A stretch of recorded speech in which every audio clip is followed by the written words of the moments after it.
Meskipun yang kita hadapi ini adalah kelompok-kelompok yang sangat radikal sekali, dengan pernyataannya, dengan perkataannya, dengan sikapnya, arogansi, sombong, pembohong, dan lain sebagainya, tapi tetap kita ini sebagai seorang Nahdien yang kultural, dan saya pribadi adalah pencinta Nahdien, itu tetap bagaimanapun juga kita harus jaga bagaimana konstruksi cara berpikir kita selalu terus kita perbaiki agar tidak jomplang, agar tidak berantakan, dan kita masuk ke jurang kesesatan yang semakin dalam. Masih tentang polemik nasab Dzurriyyah Rasulullah yang diklaim oleh kelompok Balawi yang sampai hari ini memang tidak bisa membuktikan bahwa mereka adalah cucu Rasul. Apalagi menanggapi tesis Kiai Haji Amanuddin. Bullshit, nihil, tidak ada sama sekali tanggapan yang bisa kita terima. Ini ada ulasan dari seorang kiai dari Cirebon, Gus Abbas. Pernyataan beliau ini sangat menarik sekali dan sangat masuk akal sekali dan bisa kita terima dengan nalar yang baik. Sehingga hati kita pun akhirnya kegelisahan, keresahan selama ini terjawab. Saksikan video ini. Kalau ada oknum habaib atau orang yang mengaku dirinya cucunya Rasulullah, membangga-banggakan nasabnya di depan orang lain, ini orang jahil. Orang yang sanad keilmuannya, pemahaman keilmuannya tidak nyambung dengan ulama-ulama salaf. Jadi nggak seperti itu. Kalau dibilang hadisnya ada. Cuma Anda harus tahu bahwa hadis itu ada tempatnya. Quran itu ada tempatnya, likulli maqalin maqam. Setiap semua ucapan itu ada tempatnya. Hadis tentang masalah ahlul bait itu diucapkan oleh Rasulullah bukan untuk ahlul bait, tapi untuk orang-orang lain supaya mencintai ahlul bait. Jadi kalau demikian berarti ahlul bait, apalagi oknum-oknum habaib yang mengaku dirinya cucunya Rasulullah, itu jangan sekali-kali menggunakan hadis ini di depan orang lain, karena ini hadis bukan untuk Anda, ini untuk orang supaya mencintai ahlul bait. Contohnya begini, Al-Quran dengan hadis tentang masalah fadilah sodako itu bukan untuk orang yang minta sodako, tetapi untuk orang yang mau memberi sodako. Jadi jangan sekali-kali Anda itu kalau semua membuat proposal atau ingin dapat sodako dari orang lain, itu kemudian dalilnya Al-Quran dan hadis ini. Ini namanya godam orang suruh sodako dengan Al-Quran dan hadis. Inilah orang jahil, orang sesat, orang yang pemahaman dan penalaran keilmuannya tidak mutasil, tidak nyambung dengan para ulama salaf, salafus saleh tidak nyambung. Ini jawaban yang sekali lagi menarik banget untuk kita bersikap. Mungkin saya, mungkin yang lain, konten kreator yang selama ini tetap berjuang bagaimana agar nasab yang diklaim Balawi ini benar-benar terpatahkan. Karena sudah tidak bisa ditoleransi lagi. Kelompok Balawi sudah tidak bisa ditoleransi lagi.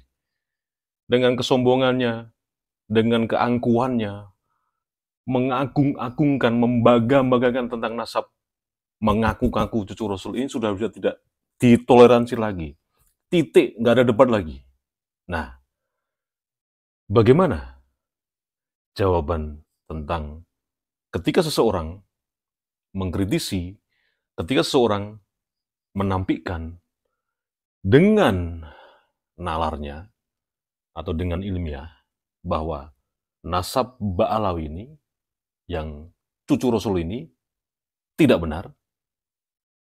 Berikut jawabannya. Jadi Anda jangan merancukan antara kajian hasil ilmiah dengan adab. Itu beda. Kalau Kiai Imaduddin yang saya lihat itu kajian ilmiah. Jadi kalau Anda kalau membantah ya secara ilmiah. Kalau kajian ilmiah ternyata dapatnya tidak sesuai dengan apa yang sudah ditetapkan, nggak jadi masalah. Wong itu masalah ilmiah, masalah biasa. Ilmiah tidak ada kaitannya dengan adab dan akhlak. Kalau Anda bicara masalah debat ilmiah, kemudian Anda kalah, kemudian Anda menggodamnya dengan adab dan akhlak. Ini sistem seperti ini yang dipakai oleh Fir'aun. Fir'aun itu pada waktu debat dengan Nabi Musa, ketika ditanya, Musa kamu itu Tuhannya siapa? Kata Nabi Musa, Tuhan saya yang bisa menghidupkan, yang mematikan. Tuhan saya ada yang bisa menghidupkan, mematikan. Kemudian tiba-tiba Fir'aun menghadirkan dua orang, yang satunya dibunuh, yang satunya dihidupkan. Kata Fir'aun, wa ana uhyi wa umit, saya juga menghidupkan tuh, saya juga bisa mematikan. Artinya kalau memang Tuhan kamu adalah menghidupkan dan mematikan, saya juga bisa.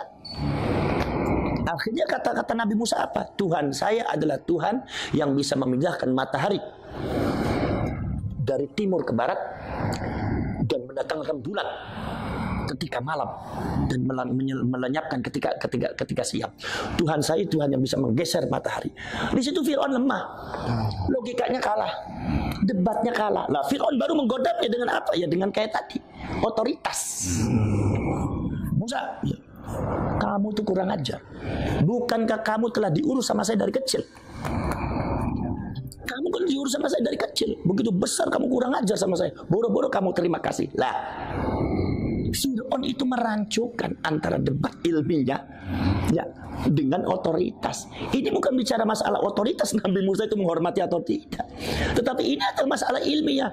Ketika Fir'aun tanya seperti itu, ya Nabi Musa jawab. Ketika Nabi Musa itu memenangkan perdebatan itu, maka Fir'aun menggodam Nabi Musa dengan otoritas. Jadi itu caranya Fir'aun mengalahkan orang. Mohon maaf kalau saya salah, bisa dikoreksi. Tapi ini jawabannya sangat menarik sekali dari Gus Abbas.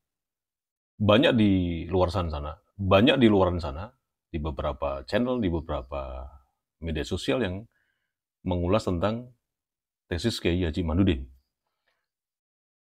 Seperti apa sih presisinya itu dijawab. Artinya tesis Kiai Haji Imaduddin itu harus ditanggapi yang seperti apa idealnya. Nah, ini jawaban yang sangat menarik sekali dari Gus Abbas. Saksikan videonya. Ini bicara masalah agama. Ini bicara masalah konteks ilmiah. Jadi kalau Anda bantah saja secara ilmiah. Nggak usah dengan pakai narasi kebencian. Kemudian juga dengan pakai podcast yang nggak benar. Anda datang ke Kiimat, ngadakan debat ilmiah. Saksinya mana? Tapi kalau debat saya minta ya lawannya yang selevel gitu. Kalau lawannya ya Allah, yang lawannya yang datang ada yang dari Lampung itu, atau yang dari apalagi sumama yang lawannya itu sumama Bahar bin Smith itu, ya itu ya bukan levelnya Kiimat, mohon maaf. Itu ngaji kitabnya aja nggak karu-karuan. Kiimat tuh karyanya saja 17, udah bagus. Saya yang alhamdulillah saya juga sudah menyelesaikan S3 tahun 2009 itu. Saya tahu persis. Beliau orang pintar dan ilmiah sekali. Jadi lawannya jangan itu. Jadi lawannya bagaimana? Lawannya saya minta Kiimat kalau seumpama diajak debat ya sama orang-orang yang kredibilitas keilmuannya tidak ada. Jangan mau, buat apa debat dengan orang jahil? Ya omongannya nggak karuan, akhirnya jadi fitnah. Namanya orang jahil kan ngomongnya kadang-kadang keras, kasar, kadang nggak bagus. Sayang Kiimatnya, sayang keilmuannya. Debatlah dengan orang yang kredibilitasnya terjamin, minimal dengan Robitoh Alawiyah, ulama-ulamanya kumpulkan, debat di situ. Itu namanya ilmiah, itu bagus. Kalau semua dekat dengan orang-orang yang ya Allah, ya mohon maaf itu. Saya juga bisa membaca dari karakternya, dari cara bicaranya. Ini orang nggak ilmiah, ngapain juga Kiimat debat dengan orang semacam itu? Orang jahil nggak usah diladeni. Kalau orang jahil itu nggak usah, itu nggak ada manfaatnya, biarin aja.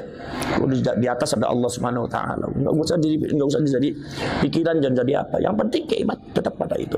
Dan saya dukung ya perjuangannya Kiimat tuh. Kalau memang itu, kenapa?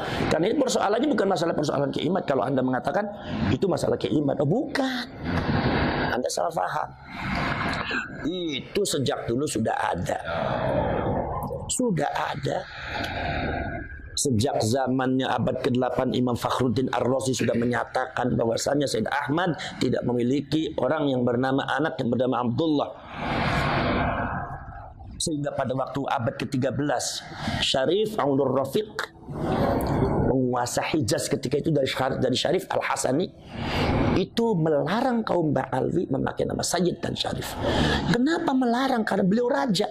Itu berarti kan sebelumnya sudah ada kajian, berarti kan sudah ada polemik, dan itu karena itu sudah ada ketetapan. Satu. Nomor selanjutnya yang terbaru di antara adalah salah satu naqib daripada Naqobatul Ashraf yang ada di Mesir. Itu salah seorang syarif yaitu Al-Hasan itu juga mengatakan ada ibtalun nasab li ali Ba'alwi, membatalkan nasab bagi keluarganya Ba'alwi dengan catatan-catatan secara ilmiah. Itu seorang nakib, beliau seorang nasabah dari Nakobatul Ashraf yang ada di Mesir. Mengatakan bahwa itu nasabnya Ba'alwi, kesimpulannya nasabnya Ba'alwi dari beberapa faktor-faktor yang sudah saya jelaskan, katanya nasabnya Ba'alwi itu adalah batilun ghairu sahihin, sudah batil ghairu sahih lagi. Berarti artinya apa? Kalaupun ada perdebatan, itu karena apa? Menurut mereka para nasabah yang ada di internasional khususnya Nakobatul Ashraf, semua baik ada di Irak ataupun ada di Irak atau ada di Mesir, itu mengatakan bahwasanya adanya nasab nyambung Ba'alwi adalah klaim sepihak dari Ba'alwinya atau dari ulama-ulama yang ada hubungan emosional dengan Ba'alwi, ya seperti yang dikemukakan oleh Kiai Imaduddin. Memang itu ada benarnya,